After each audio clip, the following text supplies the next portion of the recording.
Il y a 40 ans, l'ensemble 18e siècle de Nancy était classé au patrimoine mondial de l'UNESCO. Place Stanislas, de la Carrière et d'Alliance, 3 emblèmes de la ville qui vont être célébrés toute cette année. La programmation des festivités était dévoilée cet après-midi. Au menu, un feu d'artifice d'animation prévu jusqu'à la fin de l'année. Les détails avec Laurent Parisot et Boris Kratchmar. Des concerts, des projections vidéo, des visites guidées et des conférences, plus de 35 événements sont annoncés pour ce 40e anniversaire du classement UNESCO de l'ensemble architectural bâti au XVIIIe siècle au cœur de Nancy. Un secteur ancré dans la vie de la cité, mais dont on oublie parfois le caractère exceptionnel au regard de l'histoire de l'humanité. On l'a peut-être au fil des ans pas assez valorisé. Et moi je souhaite qu'on rappelle, voilà, c'est le patrimoine mondial.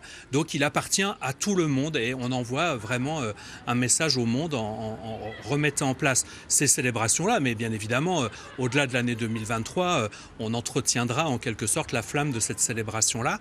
Mais oui, je crois qu'il faut le redire et il faut transmettre. Au-delà de l'architecture, c'est tout l'esprit de l'Europe des Lumières que la ville de Nancy veut célébrer cette année. Les événements traditionnels comme le jardin éphémère ou les fêtes de la Saint-Nicolas seront aux couleurs de l'UNESCO et du XVIIIe siècle. D'autres rendez-vous sont annoncés, dont une exposition au Musée des Beaux-Arts en octobre qui rappellera le rayonnement de Nancy à l'époque du duc Stanislas. Il y aura notamment un film pédagogique en 3D qui va expliquer donc ce qu'il y avait avant la place Stanislas, de montrer comment la ville royale avec la place Stanislas donc s'est développée. On apprend par exemple qu'est-ce qu'il y avait avant le palais du gouvernement.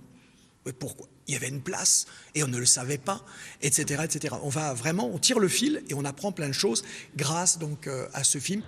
Les célébrations débuteront le 16 juin avec les premières projections de vidéos en nocturne sur les façades de la place Stanislas, prélude à 7 mois de célébration d'un patrimoine à valeur universelle.